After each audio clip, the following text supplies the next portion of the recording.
الحمد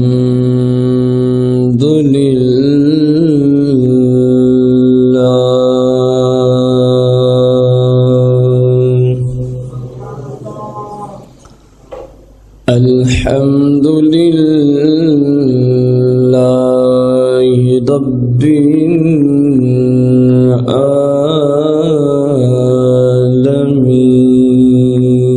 العالمين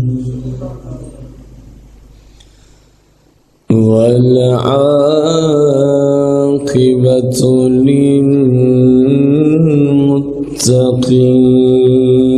للمتقين والصلاة والسلام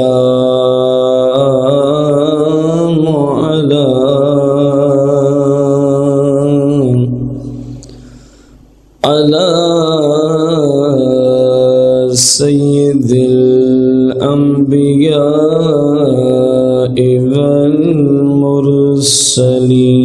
والمرسلين وعلى آله وأصحابه وأزواجه وعلماء ملته أجمعين أما بعد فأعوذ بالله من الشيطان الرجيم بسم الله الرحمن الرحيم قال الله تبارك وتعالى في القرآن المجيد والفرقان الحميد في شان حبيبه عليه الصلاة والتسليم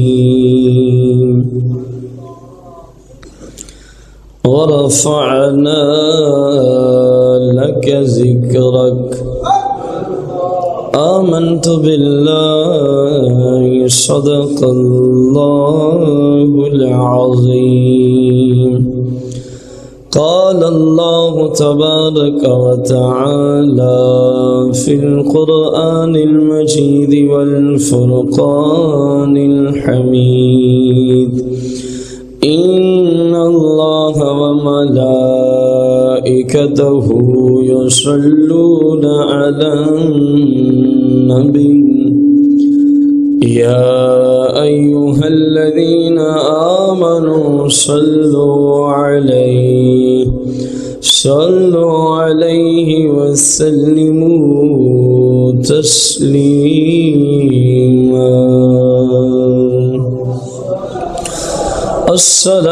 الصلاة والسلام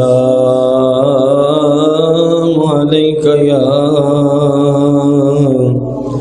يا سيدي يا رسول الله الصلاة والسلام عليك يا سيدي يا حبيب الله الصلاة والسلام عليك يا سيدي يا شفيع المذنبين الصلاة والسلام عليك يا سيدي يا رحمة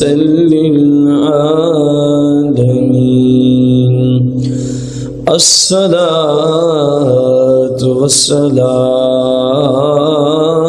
عليك يا سيدي يا يا جد الحسن والحسين مولاي صل وسلم دائما أبدا على حبيبك خير الخلق كلهم.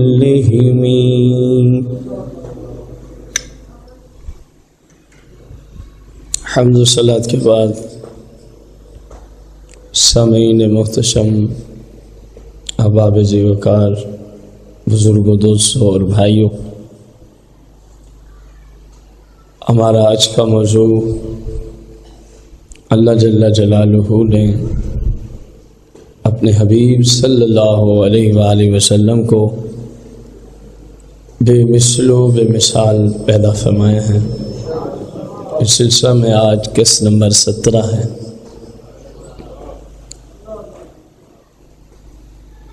تاجدار مدینہ، تاجدار کونین، آقا دو جہاں، رحمت عالمیہ، شافع روز محشر، ہم بے قصوں کے سرور صلی اللہ علیہ وآلہ وسلم کے سیرت طیبہ کا 63 سالہ جو ظاہری طور پہ حیات مبارکہ ہے، جس حیثیت سے، جس اعتبار سے قرآن و سنت سے رہنمائی لی جائے، جواب ہر طرف سے ایک ہی ملتا ہے کہ اللہ رب العالمین نے انہیں بے مثل و بے مثال بنایا. حضور تاجدار مدینہ صلی اللہ علیہ وآلہ وسلم کی مکی زندگی کا دور ہے. آپ کو یاد ہوگا پچھلے جمعۃ المبارک میں نے کہا تھا انشاءاللہ مشرکین مکہ کہا کرتے تھے کہ آپ پر معاذ اللہ جنوں کا سایہ ہے، آسیب کا خلل ہو گیا ہے. اور کہا کیوں تھا، یہ بھی بڑی سمجھنے والی بات ہے. عرصہ 40 سال آپ صلی اللہ علیہ وسلم ان میں رہے. کبھی کسی مشرک نے نہیں کہا تھا کہ آپ جادوگر ہیں. میں جو کہنا چاہ رہا ہوں اس کو ذرا جس طرح میں کہنا چاہ رہا ہوں اس طرح سمجھیں. کبھی کسی مشرک نے اعلان نبوت سے پہلے یہ نہیں کہا تھا کہ آپ پر جنوں کا سایہ ہے، آپ پر آسیب کا خلل ہے. کچھ باتیں تو وہ ایسی بھی کہتے تھے جو ہم زبان پہ اگرچہ نقل کفر نہ باشد پھر بھی لانا گوارا نہیں کرتے. انہوں نے کبھی بھی آپ کو اس طرح کی کوئی بات، بلکہ ہر اعتبار سے کہتے تھے یہ بہت ہی اچھا جوان ہے، بہت ہی اچھا. صادق اور امین کے لقب سے آپ کو جانا جاتا تھا. کسی بھی معاملے میں اعلان نبوت سے پہلے اگر ان کا آپس میں کوئی جھگڑا ہوتا ہے تو اس کو مٹانے میں مصطفیٰ کریم ہی سامنے نظر آتے ہیں. حتیٰ کہ جب کعبہ مشرفہ کی تعمیر کا باب آتا ہے، حجر اسود کو رکھنے پہ مسئلہ کھڑا ہو جاتا ہے. آپ سب کو پتہ ہے اس بات کا. کوئی کہتا ہے میں نے رکھنا ہے، کوئی کہتا ہے فلاں قبیلے کا سردار، کوئی فلاں قبیلے کا. طے یہ پاتا ہے کہ کل کو جو حرم میں سب سے پہلے شخص داخل ہوگا نا، وہی حجر اسود کے بارے میں جو فیصلہ کرے گا وہ سب مان لیں گے. رب کا کرنا ایسا ہوتا ہے کہ کل انتظار میں بیٹھ گیا، وہ سب سے پہلے جو ہستی حرم میں داخل ہوتی ہے تو وہ تاجدار انبیاء کی ذات تھی. اب سب کی آنکھیں پھٹی کی پھٹی رہ گئیں کہ ایک یتیم بچہ، جس وہ یتیم سمجھتے تھے، ظاہری طور پہ معاملہ بھی کچھ ایسا ہی تھا، اگرچہ مانوی طور پہ ایسی کوئی بات جو سارے یتیموں کا آسرا ہو اسے کیسے یتیم کہیں، جو سارے بے قصوں کا سہارا ہو اس کو کیسے ہم بے سہارا کہیں. خیر، اب ان کے ذہنوں میں آیا کہ یہ یہ باپ بھی عبد المطلب کی نسل ہی لے گئی، حجر اسود کو رکھنے والا، کیونکہ زمزم پہ بھی پہلے آپ ہی کی نسل پاک اوپر سے آپ کا خاندان ہی چلا آ رہا تھا۔ یہ ایک پورا قصہ ہے کہ آپ کا ہی خاندان کیوں چلا آ رہا تھا، یہ انشاءاللہ کسی وقت آ جائے گا۔ تو آپ صلی اللہ علیہ وسلم نے وہ عظیم فیصلہ فرمایا کہ ان کی عقلیں جہاں پہنچ کے دوڑ کے پہنچ کے مر گئی نا، اس سے آگے آپ نے فیصلے کی ابتدا رکھی۔ آپ فرماتے ایک چادر لے آؤ، اس کے اوپر حجر اسود کو رکھتے ہیں، اور جتنے قبائل کے سردار موجود ہیں سارے چادر کو پکڑ لیں تو یوں سب کو حصہ مل جائے گا۔ کیسا عادلانہ اور منصفانہ فیصلہ فرمایا۔ حالانکہ قانون تو طے ہو چکا تھا، جو آئے گا وہی رکھے گا، لیکن آپ ہمیشہ یہ عادت مبارک تھی دوسروں کو ساتھ لے کے چلنے کا ذہن مبارک تھا۔ فرما کہ سارے ہاتھ لگا، اٹھایا چادر کو، جب قریب لے گئے تو پتھر مبارک کو اپنے مبارک نورانی ہاتھوں سے اٹھا کے کعبہ مشرفہ میں لگا دیتے۔ یوں معاملہ بڑی آسانی سے سہل انداز سے حل ہو جاتا ہے۔ تو 40 سال تک جب تک اعلان نبوت نہیں ہوا تھا، نہ کسی نے کہا تھا جادوگر ہیں، نہ کسی نے کہا تھا اسیب کا خلل ہے، نہ کسی نے کہا تھا معاذ اللہ مجنون ہے، نہ کسی نے یہ کہا نہ وہ کہا، بس ایک ہی ان کی زبانوں پہ ترانہ تھا، ان جیسا کوئی نہیں، ان جیسا کوئی نہیں ہے۔ جب میرے آقا کریم صلی اللہ علیہ وآلہ وسلم نے فرمایا نا کہ لوگوں اللہ وحدہ لا شریک ہے، یہ ایک جملہ سمجھانے کے لیے میں نے اپنے چند منٹس لگائے۔ خطبے کا جو ٹائم ہوتا ہے نہایت ہی قیمتی ہوتا ہے ہر خطیب کے حق میں۔ تو میرے آقا کریم علیہ السلام نے کیا اعلان فرمایا؟ جن کو اس بات کی سمجھ آ رہی ہے وہ بھی گواہی دیں۔ کیا فرمایا؟ اللہ وحدہ، اور میں اللہ کا سچا اور آخری۔ اس کو ہم کیا کہیں گے؟ یہ کس چیز سے تعلق رکھتے ہیں کلمات؟ اسلام، دین، مذہب اور شریعت کی تبلیغ۔ اسلام، دین، مذہب اور شریعت کی تبلیغ اور حق بات، اور حق بات۔ 40 سال کا عرصہ رہے، کسی کو جرت نہیں ہوتی کہ کہیں جادوگر ہے، کسی کو جرت نہیں ہوتی کہ کہہ سکے۔ جملے غور سے سننے ہیں۔ آج یہ خصوصاً جو لوگ دین کا کام کرتے ہیں اور پھر ان پہ انگلیاں اٹھتی ہیں، ان کے حوصلہ افزائی کے لیے میں جملہ بولنے چلا ہوں کہ ہم کام دین کا کریں اور لوگ ہماری طرف ہی انگلیاں اٹھائیں۔ آج ایک شور ہے، ہم دین کا کام کرتے ہیں، حق بات بتاتے ہیں، حق کہتے ہیں، لوگ ہمارے خلاف بولتے ہیں، اور یہ تمہیں وراثت میں دیا گیا ہے، تم کون ہو؟ یہ تو بے مثل بے مثال آقا کے بارے میں بھی بولے گئے تھے۔ اب بولنے والوں کے لیے لمحہ فکریہ ہے کہ جو دین والوں کے خلاف انگلیاں اٹھا رہے ہیں، جو دین داروں کی تبلیغ پہ مختلف انداز سے کلام کرتے ہیں، جو اللہ کی رضا کے لیے دین کا کام کر رہے ہیں، جو ان کے خلاف نت نئے انداز سے پلان تیار کرتے ہیں، ان کے لیے لمحہ فکریہ ہے کہ یہ وراثت انتو مشرکین مکہ کو ملے تھا، تو کیا مشرکین کے طور طریقے پہ عمل کر رہا ہے؟ آج تک کسی نے کچھ نہ کہا۔ جیسے ہی دین حق کی تبلیغ شروع فرماتے ہیں، جیسے حق بات کا اعلان شروع فرماتے ہیں، تو جس کافر و مشرک کے منہ میں جو آتا ہے وہی کہتا چلا جاتا ہے۔ تو اے میرے ہم منصب علماء ذیشان، تمہیں تو مبارک ہو اگر تمہارے دین کی تبلیغ کی وجہ سے ذاتیات کا مسئلہ نہ ہو، اگر تمہارے دین و شریعت کی تبلیغ کی، اگر تم حق بات کہتے ہو، آگے کمزور ایمان کے لوگ ہیں، اگر تم ناموس رسالت پہ بولتے ہو، آگے ملے جلے ہوئے منافق ترین بندے بھی بیٹھے ہوں، تم مصطفیٰ کریم علیہ الصلوۃ والسلام کی عظیم شان پہ کلام کرتے ہو، اور آگے گستاخوں سے تعلق رکھنے والے تمہارے خلاف انگلیاں اٹھائیں، تو اے علماء تمہیں مبارک ہو، یہ تم نہیں ہو، یہ وہ مبارک انگلی اس حیثیت سے کہ اس سے تمہارے درجات بلند ہوں گے۔ ان انگلیوں کے اٹھنے کا معاملہ صرف تمہاری ذات کے ساتھ نہیں ہے، تم تو کچھ بھی نہیں ہو اے علماء، یہ انگلیاں تو مصطفیٰ کریم کی طرف بھی اٹھ گئی تھی۔ علماء کے حق میں یہ مبارک ہے۔ ان بےایمانوں کے حق میں نہ، علماء کے حق میں قیامت کا دن ہوگا۔ رب آخر رب ہے، عادل ہے، احکم الحاکمین ہے۔ کہاں ہے وہ نفوس قدسیہ؟ انہیں مصطفیٰ کا ساتھ دو جو مصطفیٰ کی شان بیان کرتے تھے اور لوگوں کی باتیں برداشت کیا کرتے تھے، جو حق باتیں بتاتے تھے اور جن کو شاید اپنی نماز ہی صحیح پڑھنی نہیں آتی تھی، وہ تمہارے خلاف مختلف انداز سے پلان تیار کرتے تھے۔ آؤ نا آج تمہیں مصطفیٰ کا ساتھ عطا فرماتا ہوں۔ یہ تو وہ عظیم منصب ہے، لیکن صبر سے کام تمہیں لینا ہوگا، جس طرح میرے محبوب نے صبر سے کام لیا۔ کہنے لگے جادو ہو گیا ہے، کہنے لگے آسیب کا خلل ہے، کہنے لگے مجنون ہو گئے۔ کب؟ جب دین حق کی بات شروع کی، جب دین حق کی پہلے کبھی کہا تھا؟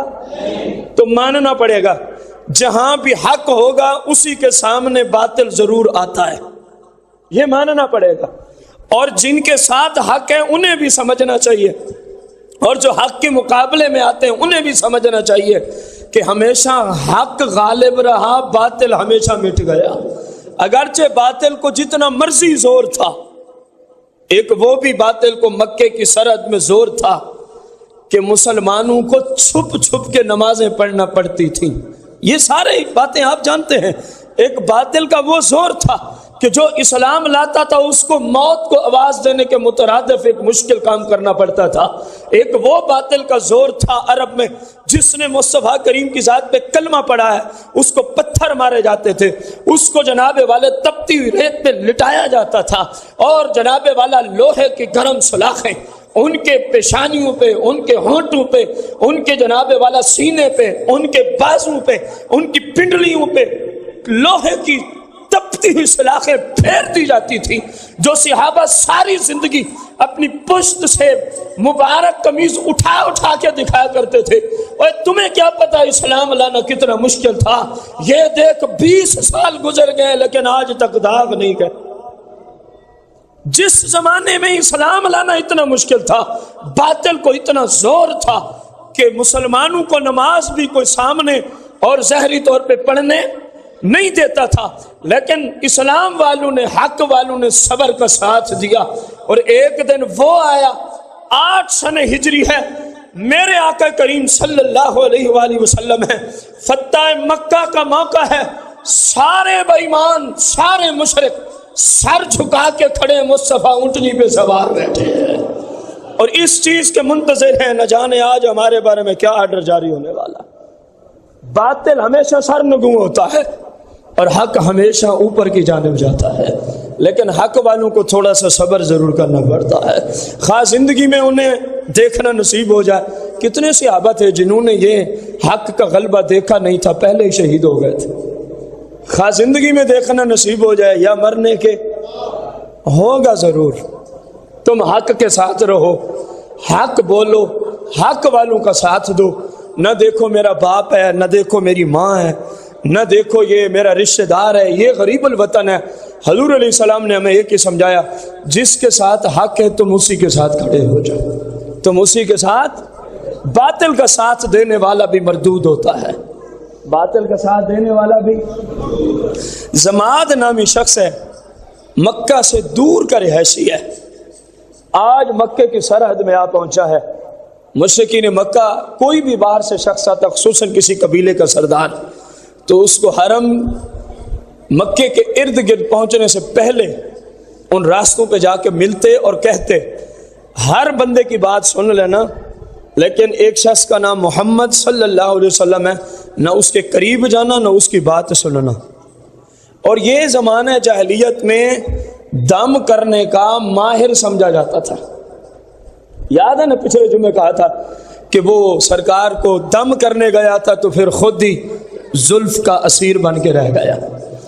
مشرکین مکہ نے کہا اس بندے پہ جنات کا سایہ ہے، اس بندے پر آسیب کا خلل ہے، تو جناب والا دم کا ماہر جانا جاتا ہے، مکے میں آ تو گیا ہے، ذرا اس بندے پہ دم کر دے تاکہ جو ہماری مشکل ہے وہ دور ہو جائے، تاکہ جو ہماری مشکل ہے وہ دور ہو جائے۔ کہتا ہے کوئی مسئلہ ہی نہیں ہے، حرم میں داخل ہوتا ہے، میرے آقا بے مثل و بے مثال ہیں، حرم میں داخل ہوتا ہے، مصطفیٰ کریم صلی اللہ علیہ وسلم سے آمنا سامنا ہوتا ہے، اور کہتا ہے کہ سننے میں آیا ہے آپ پر جنات کا سایہ ہے، سننے میں آیا ہے آپ پر آسیب کا خلل ہے، اور میں دم کرنے کا اسپیشلسٹ ہوں، اور میں اس چیز کے دم کا اسپیشلسٹ اور ماہر ہوں، مجھے کہا گیا میں آپ کی یہ تکلیف دور کرنے آیا ہوں۔ میرے آقا کریم نے خاموشی سے نا اس کو کوئی جواب بھی نہیں دیا، بس یہ کلمات مبارکہ زبان پہ جاری ہو جاتے ہیں، الحمدللہ نحمدہ ونستعینہ ونستغفرہ الی آخرہ۔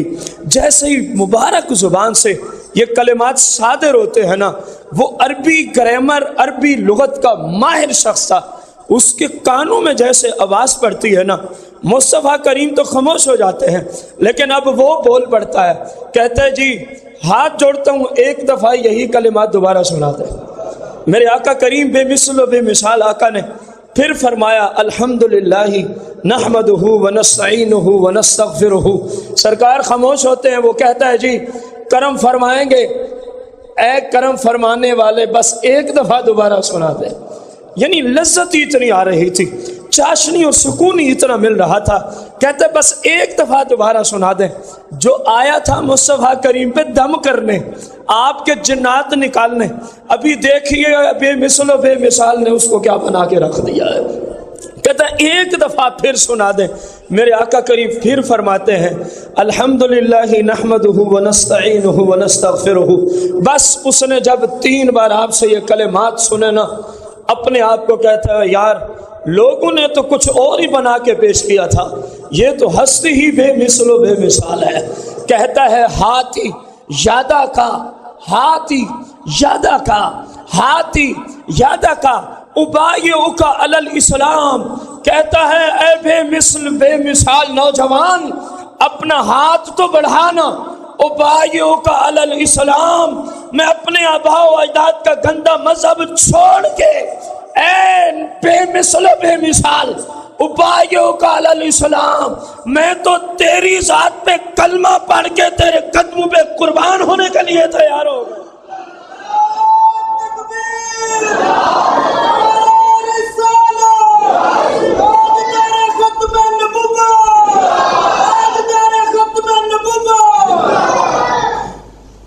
اب بھیجا تھا کہ کیا کرنا ہے، جنات نکالو، آسیب کا خلل ہے، اور ابھی تو کچھ کہا نہیں میرے محبوب علیہ السلام نے اس کو، صرف اپنے رب کی حمد و ثنا بیان کی ہے فقط، اور ایسی حمد و ثنا بیان فرمائی۔ اصل میں یہ سارا کمال جسم مقدس کا تھا، یہ سارا کمال جس کو اللہ نے ذرا برابر بھی شعور بخشا تھا نا، وہ بس جیسے ہی چہرہ مقدس کو دیکھتا تو وہیں فروخت ہو جایا کرتا تھا۔ جب اس نے مصطفیٰ کریم کی زبان اقدس سے کلمات سنے اور چہرہ مقدس کو دیکھا تو خواہش کی دوبارہ پھر سے بارہ، بس چوتھی بار کہنے کی حاجت نہیں ہے، کہا جی ہاتھ یادہ کا، اب اپنا ہاتھ بڑھائیے ابایعک علی الاسلام۔ وہ تو کچھ کہتے تھے لیکن آپ تو بے مثل و بے مثال ہیں، لیکن آپ تو بے مثل و، آیا تھا شکار کرنے، آیا تھا شکار کرنے، لیکن محبوب کی زلف کا خود شکار ہو جاتا ہے، کیونکہ ہیں جو بے مثل و۔ ایک اور قبیلے کا شخص ہے، وہ بھی اپنے قبیلے کا سردار ہے۔ یہ سیرت کی جتنی مشہور و معروف عربی کتب ہیں ان کے اندر یہ تمام واقعات موجود ہیں جو آپ کو ذکر کیے جا رہے ہیں، کیونکہ ان باتوں کا تعلق ہی آپ صلی اللہ علیہ وسلم کی سیرت طیبہ کے ساتھ ہے۔ حضور سرور کونین صلی اللہ علیہ وسلم کی مخالفت میں مشرکین مکہ نے اس کو اتنا بھرا، سرداروں پہ بالخصوص توجہ دیتے تھے۔ اس کی وجہ یہ ہوتی تھی اس زمانے میں معاملہ یوں تھا، قبائلی اور سرداری نظام تھا، اگر سردار نے مذہب قبول کر لیا تو سارے قبیلے والے قبول کر لیتے تھے۔ اتنے اس طرح کے کتنے سردار ہیں جنہوں نے میرے آقا کریم کے ہاتھ پہ اسلام قبول کیا، اور میرے آقا علیہ السلام نے ساتھ ہی فرمایا علی القومی، کیا یہ جو تو بیعت کر رہے ہیں یہ اپنی ساری قوم اور قبیلے کی طرف سے کر رہا ہے؟ مثلا اسی جماعت کی ہی بات لے لیں جو ابھی شکار ہوا ہے، تو میرے آقا نے فرمایا اپنی طرف سے یا علی القومی، عرض کی اپنی طرف سے بھی ہے، علی القوم کی طرف بھی ہے۔ میں قوم کا سردار ہوں، جیسے میں نے آپ کو مان لیا ایسے میری قوم بھی آپ کو مان لے گی۔ تو اس سردار کو مشرکین مکہ نے بھرا، کہ اس بندے کی باتیں نہیں سننی. تو جا رہا ہے حرم میں, وہ تجھے لازمی ملاقات کرے گا تجھ سے, اس کا نام ہے محمد صلی اللہ علیہ وسلم. اس بندے کی باتیں سننی ہی نہیں ہے. یہ تو دور کی بات ہے نا, کہتے کیا ہیں, ظلم کی حد ہے, سننی ہی نہیں ہے. کیونکہ تھے بھلے بے ایمان, تھے بھلے, لیکن پتا تھا کہ جس نے سن لی وہ پھر انہی کا ہو کے رہ گیا. اس لیے وہ جملہ بولتے تھے سننی ہی نہیں.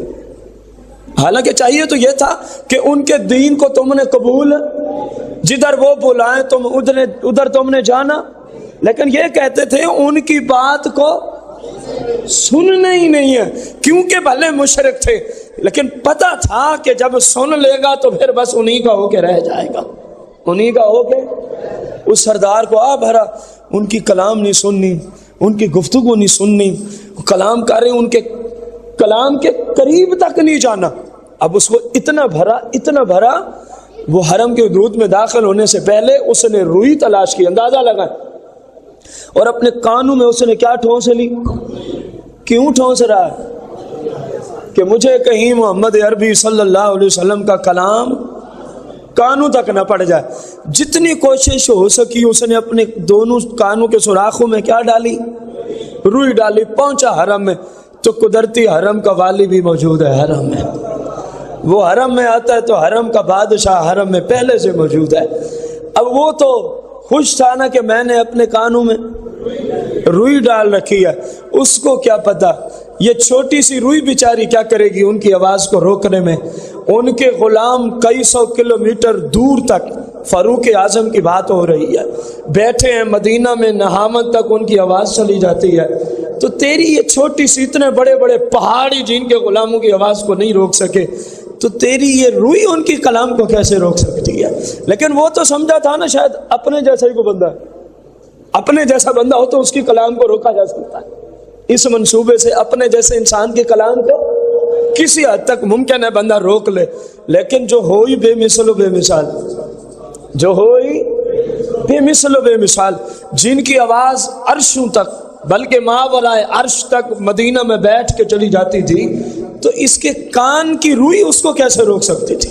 بس یہ حرم میں پہنچا تو حرم کا والی پہلے حرم میں موجود ہے. پتہ ہے سرکار اس وقت کام کیا کر رہے تھے, جس کام کی آج کل اکثر مسلمانوں کو توفیق ہی نہیں ہے. اکثر مسلمانوں کے پاس جس عظیم کام کے لیے ٹائم ہی نہیں ہے. میرے آقا اس وقت قرآن مقدس کی تلاوت فرما رہے تھے. کیا فرما رہے تھے؟ ایک چھوٹی سی بات اس روایت کو چھوڑ کے شاید کسی کی سمجھ آ جائے اور وہ بھی قرآن پڑھنے والا ہو جائے. میرے آقا کریم صلی اللہ علیہ وسلم نے جس مرض مبارک میں دنیا سے پردہ فرمایا, اس مرض کی بات ہے کم و بیش ظاہری طور پہ 13 دن میرے آقا کریم صلی اللہ علیہ وسلم اس مرض میں مبتلا رہے. اس میں ایک دن شدید ترین بخار چڑھ جاتا ہے. کس قدر بخار تھا ذرا غور سے سنیے گا. فاروق اعظم آتے ہیں, بخار کی شدت دور سے محسوس کرنے کے وجہ سے ایک کپڑا لیتے ہیں. فاروق اعظم کیا لیتے ہیں؟ کپڑا لیتے ہیں, ہاتھ کے اوپر لپیٹتے ہیں کہ بخار اتنا تیز ہے اگر میں نے ڈائریکٹ ہاتھ رکھا تو ہاتھ جل جائے گا. اپنے ہاتھ پہ کیا لپیٹتے ہیں؟ پھر میرے آقا کریم صلی اللہ علیہ وسلم کے جسم اقدس پہ ہاتھ رکھا کہ کتنا تیز ہے یہ چیک کر رہے تھے. کپڑے کے باوجود رکھتے ہی ہاتھ اٹھا لیا. عرض کی یا رسول اللہ آپ کیسے برداشت کر رہے ہیں اس بخار کو؟ میں نے کپڑے کے ساتھ ہاتھ رکھا تب بھی بخار کی تیز حرارت کی وجہ سے مجھے ہاتھ فوراً اٹھانا پڑ گیا. فرمایا عمر تو کیسی باتیں کرتا ہے, اس رات اسی بخار کے ساتھ تیرے آقا نے قرآن کی 17 سورتیں پڑھ ڈالی. فرمایا جن میں 7 بڑی سورتیں بھی ہیں, جن میں 7. یہ آپ کی اصلاح کے لیے میں نے اس روایت کو روک کے جملہ بولا ہے. میرے بھائیوں میں ہاتھ جوڑتا ہوں, خدا کا نام لیں, ہر کام کے لیے مسلمان کے پاس آج ٹائم ہے. اگر فرصت نہیں تو تلاوت کلام مجید کے لیے نہیں. کئی گھنٹے گناہوں کے کام پہ مسلمان بیٹھا ہے کہ نہیں بیٹھا؟ ذرا بولیں گے آپ. اگر باتیں غلط ہوں تو آپ کو حق حاصل ہے, آپ میرے بھائی ہیں, بزرگ ہیں, میں ایک انسان ہوں، آپ کا بھائی ہوں، کہیں بھول جاؤں آپ مجھے کھڑے ہو کر سمجھایا کریں۔ میں آپ سے ناراض ہوں، بلکہ اللہ کے فضل سے میں آپ کا شکریہ ادا کروں گا کہ میں خطا پہ تھا، آپ نے مجھے راہ راست پہ لگا دیا، میں تو آپ کا شکریہ ادا کروں گا۔ بتائیے گا جہاں بھول جاؤں۔ ہاتھ جوڑتا ہوں، دیکھیں میرے مصطفیٰ کے بخار کا عالم کیا ہے۔ فاروق اعظم جیسا بہادر و شجاع، جن کے نام سے آج بھی کفار کے ایوان لرز جاتے ہیں، اس قدر تو جرنیل اور بہادری تھی نا، اس قدر روب ہے۔ سرکار فرماتے ہیں بخاری میں، اے فاروق، اے عمر، تیرا روب و جلال اتنا ہے، تو جس راستے سے چلتا ہے شیطان اس راستے کو چھوڑ کے نکل جاتا ہے۔ آپ اندازہ لگا لیں، ایسا شجاع اور ایسا بہادر شخص جس کی ذات پہ زہر بھی اثر نہیں کرتی۔ ایک بادشاہ نے بھیجا تھا نا تحفے کے طور پہ، کسی کو مارنا ہو تو یہ تھوڑا سا دے دیجئے گا۔ آپ نے فرمایا یار یہ مسلمانوں کو کچھ نہیں کرتا۔ جس حالت میں کھڑے تھے نا اس کا کہ ادھر لا، پکڑا اور ساری کی ساری ایک ہی دم میں کھا گئے بسم اللہ پڑھتے ہوئے۔ فرمایا دیکھا اس نے مجھے کچھ کہا؟ اس قدر شجاع اور بہادر شخص بخار کی تپش کو برداشت، کپڑے کے ساتھ ہاتھ رکھا۔ اور میرے آقا فرماتے عمر تو کیسی باتیں کرتا ہے؟ میں نے تو اسی حالت میں رات قرآن کی 17 پوری سورتیں پڑھی ہیں۔ بخار کے اس عالم میں جن کی تلاوت کا یہ معمول ہے، عام دنوں میں معمول کا کیا حال ہوگا؟ اور آج مسلمان تیری اپنی قسمت ہے، تیرے گھر میں قرآن رکھا ضرور ہے لیکن کھولنے کی توفیق تجھے نہیں، قرآن کو کھولنے کا ٹائم نہیں۔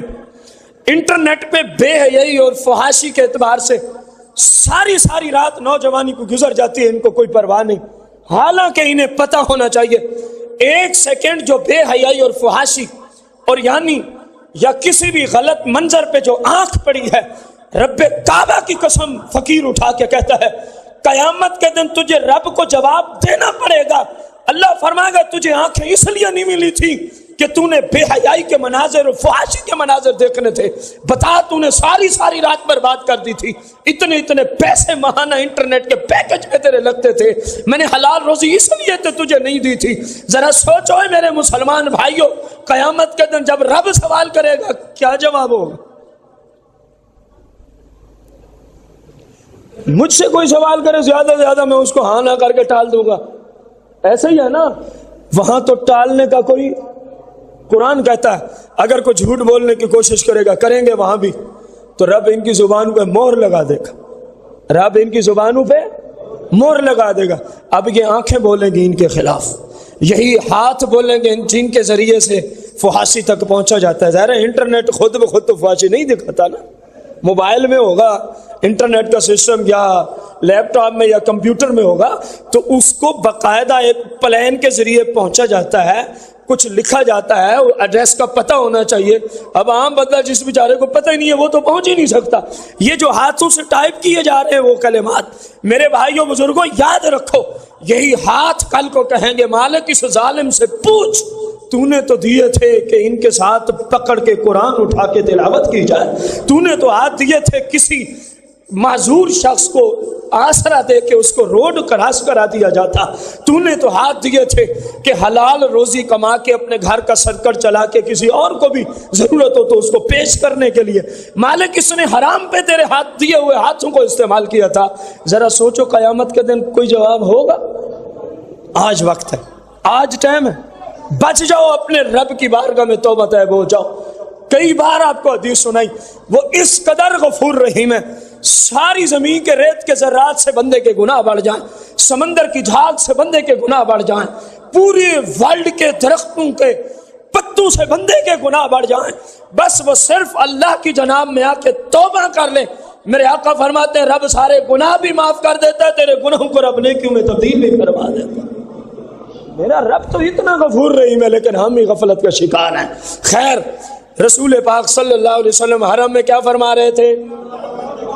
بلند آواز سے، بندے نے اپنے کانوں میں بلند آواز سے، تو روئی نے کیا روکنا تھا؟ آواز مصطفیٰ کو، آواز اس کے کانوں میں تلاوت کی آواز پڑتی ہے، نہ تبلیغ کی بات ہوئی نہ کوئی گفتگو ہوئی، آپ اپنی تلاوت فرما رہے ہیں، وہ اپنے کانوں کو روئی سے بھرے ہوئے ہے کیونکہ مشرکین نے کہا ہے اس بندے کی بات کو سننا اس بندے کی بات کو سننا، تلاوت کے مقدس کلمات کانوں میں پہنچتے ہیں تو اس کے ہاتھ اٹھتے ہیں، ہاتھ اٹھا کے نا وہ جو رکاوٹ تھی اس کو بھی نکال ڈالتا ہے، اور مزید کان لگا کے سنتا ہے، جیسے میرے اور آپ سب کے بے مثل و بے مثال آقا کریم کی قرآن کی تلاوت سنتا ہے نا، کہتا ہے لوگوں نے تو کچھ ہی بتایا تھا، یہاں تو نظام کچھ اور ہی ہے، یہاں تو نظام کچھ ہے۔ یا رسول اللہ کرم فرمائیں، مہربانی فرمائیں، یہ تو سارے کذاب ہی تھے جو آپ کے خلاف بولتے رہے، حتیٰ کہ ہم نے کانوں میں روئی تک جیل ڈالی کہیں آپ کا کلام نہ سن لے میرے کان، لیکن آپ کی کلام کو کوئی چیز نہیں روک سکی۔ کرم فرمائے کرم فرمانے والے، یہ تو کچھ کہتے رہے لیکن یہاں آ کے پتہ چلا آپ تو بے مثل و بے مثال پیغمبر ہیں۔ بس کہتا ہے میں آپ کی ذات پہ کلمہ پڑھ چاہتا ہوں۔ میرے آقا نے فرمایا دینا گواہی اللہ وحدہ لا شریک ہے، میں اللہ کا سچا اور آخری رسول ہوں۔ وہ شخص جو کلام سننا گوارا نہیں کرنا چاہتا تھا، اس کے کانوں میں مصطفیٰ کی تلاوت کا فیض دے، کلمہ پڑھ کے میرے آقا کریم کا سچا ہمیشہ کے لیے غلام بن جاتا ہے۔ بے مثل ہیں کہ نہیں؟ بے مثال ہیں کہ نہیں؟ جو کہتے ہیں نا ہمارے جیسے، ان کو تم بھی قرآن پڑھو نہ، دیکھتے کتنے لوگ قرآن سن کے تمہاری ذات پہ کلمہ پڑھتے ہیں۔ سمجھ آئیے؟ بندے کو تھوڑی سی شرم ہونی چاہیے، حیا ہونا چاہیے، میں کیا کہہ رہا ہوں اور کیا کہنا ہے، کیا کہہ رہا ہوں اور کیا کہنا ہے۔ میرے آقا کریم صلی اللہ علیہ وآلہ وسلم کو رب نے بے مثل حضور صلی اللہ علیہ وسلم تشریف فرمایا، ایک دور دراز علاقے سے شخص آتا ہے، کہتا ہے جی اسلام قبول کرنے آیا ہوں۔ میرے آقا علیہ السلام نے فرمایا کہ اللہ وعدہ ہوں اور میں اللہ کا آخری اور سچا، اسلام قبول کر لیا۔ اب جو جملے بولتا ہے غور سے سنیے گا، کہتے جی ہمارا جہاں علاقہ ہے نا وہاں پانی کی بڑی شدید قلت ہے، پانی کی بڑی شدید قلت ہے، تو آپ کوئی شفقت نہیں فرما دیتے؟ یہ تو آپ نے سنا ہی ہے نا کہ کنویں پر تشریف لے گئے، کلی فرما دی، کنواں آخر تک پانی سے فل بھی ہو گیا، ٹھنڈا بھی ہو گیا، میٹھا بھی ہو گیا۔ اب صحابہ کا عقیدہ دیکھ اور اپنے عقیدے پہ ناز کرتا چاہا، عرض کرتا ہے صحابی رسول ہے کہ نہیں ہے؟ عرض کرتا ہے کہ پانی کی بڑی قلت ہے، ایک ہی کنواں ہے ہمارے قبیلے میں، اور وہ بھی گرمیوں میں جا کے خشک ہو جاتا ہے کیونکہ اس کا پانی بہت کم ہے۔ میرے آقا کریم فرماتے ہیں 7 کنکر لیا۔ کتنے کنکر؟ چھوٹے چھوٹے 7 کنکر لیا۔ وہ لیا، میرے آقا کریم نے جو چاہ اس پہ دم کیا، جو چاہ ان پتھروں پہ، فرمایا یہ پکڑ، جب اپنے قبیلے میں اپنے علاقے میں پہنچنا نا، جس کنویں کا پانی خشک ہو جاتا ہے نا، جس کا پانی کم ہے، اس میں جا کے ڈال دینا، نہ کم رہے گا نہ زندگی بھر کبھی خشک ہوگا، نہ کم رہے گا نہ زندگی بھر کبھی۔ بھیجا کس کو؟ مشکل دور کرنے کے لیے کیا چیز بھیجے جاتی ہے؟ آپ سے سوال ہے، بندے کے علاقے میں پانی ختم ہو جائے مشکل ہے کہ نہیں ہے؟ جن کو سمجھ آتی ہے وہی بولے۔ بہت سارے تو یہاں بھی کہہ دیں گے نا، آدمی ان کو پتہ چل گیا نا ابھی یہ کیا کہنے چلا ہے، نہیں پانی نہ ہو تو مشکل نہیں ہوتی، آنا تو میرے پاس رہنا، صرف 1 ہفتہ تجھے قید میں رکھتے ہیں، پانی نہیں دیں گے، پھر تجھ سے پوچھیں گے بتا پانی نہ ہو بندہ مشکل میں ہوتا ہے کہ نہیں ہوتا؟ پھر کہے گا ہاں پتہ چل گیا، پانی نہ ہو تو بندہ مشکل میں ہوتا ہے۔ ایک بندہ نہیں، پورا قبیلہ پانی کی مشکل میں مبتلا تھا، اور میرے مصطفیٰ خود نہیں جاتے، مصطفیٰ کریم نے کلی کا پانی نہیں بھیجا، مصطفیٰ کریم بے جان پتھروں کو اپنے نمائندے کے طور پہ بھیج رہے ہیں۔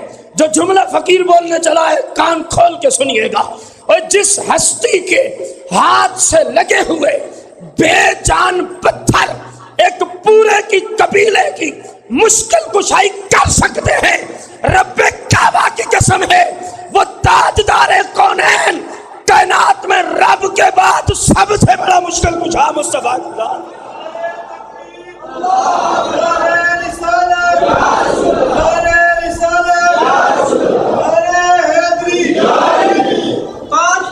ختم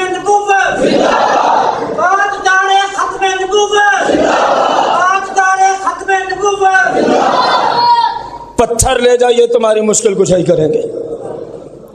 وہ صحابی تھا، اس نے آگے یہ نہیں کہا کہ یا رسول اللہ پتھر بھی مشکل کشا ہوتے ہیں۔ صحابی جو تھا اس کو پتا تھا جو مصطفیٰ فرما دیتے ہیں وہ ہو جاتا ہے، جو فرما دیتے ہیں وہ زبان جس کو سب کن کی کنجی کہیں، ان کی نافذ حکومت بلا کو صلاح۔ میرے امام نے تو پتہ نہیں کتنی آیات اور کتنی احادیث کا ترجمہ صرف اسی ایک شعر میں کر دیا ہے، صرف اسی ایک شعر میں۔ غور کریں، میرے آقا فرماتے لے جا، وہ لے گیا، اعتراض کوئی نہیں ہے، جا کے کنویں میں ڈال دیا۔ کہتا ہے جیسے ہی ڈالا تو کنویں کا پانی ابل پڑا، کنویں کا پانی ابل پڑا، اور کہتا ہے میری رہتی ہوئی باقی زندگی میں نے کبھی نہیں سنا کہ اس کا پانی کبھی ختم ہوا یا خشک ہوا۔ تو اب بتائیے یہ مشکل کشائی جن کے مبارک ہاتھوں سے لگے ہوئے بے جان پتھر کر رہے ہیں، تو پھر رسول پاک صلی اللہ علیہ وسلم رب کی توفیق اور رب کی عطا سے اللہ کی دی ہوئی طاقتوں سے اپنی امت کے حق میں مشکل کشا ہو سکتے ہیں کہ نہیں ہو سکتے؟ یار بے جانی مشکل کشا ہیں، صرف ان کے ہاتھ لگے، فرمایا لے جاؤ، فرمایا لے جاؤ۔ تو معلوم ہوا کہ نیک لوگوں سے تعلق رکھنے والا پتھر بھی فیض والا ہوتا ہے۔ نہیں سمجھے؟ آج لوگ کہتے ہیں داتا صاحب کے چشمے سے پانی کیوں پیتے ہو، داتا علی حجویری کے چشمے سے پانی کیوں پیتے ہو؟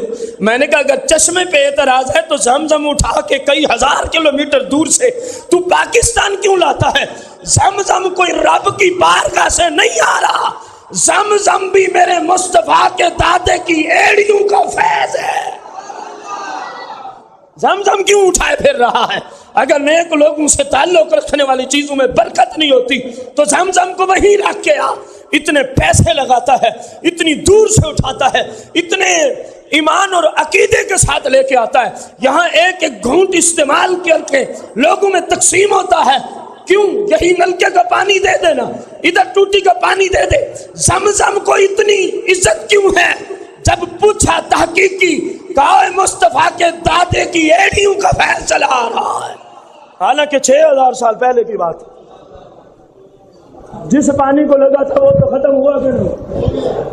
فرض کیا یہ گلاس ہے، جناب اسماعیل کی ایڑیاں لگ گئی، 6000 سال کے بعد وہی گلاس ہے، لیکن نسبت اسی جگہ سے، نسبت اسی۔ تو اگر اس میں برکت ہے تو پھر میرے داتا کے چشمے میں بھی رب نے برکت رکھی ہے۔ پتھر نے ایک بندے سے تعلق رکھے تو وہ مشکل کشا، وہ بابرکت ہو جاتے ہیں، اور داتا علی حجویری کی تو شان ہی کچھ اور ہے۔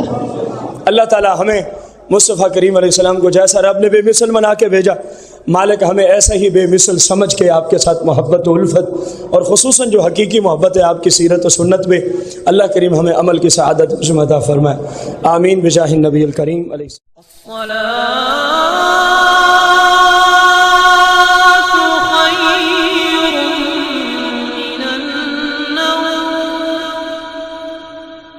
الصلاة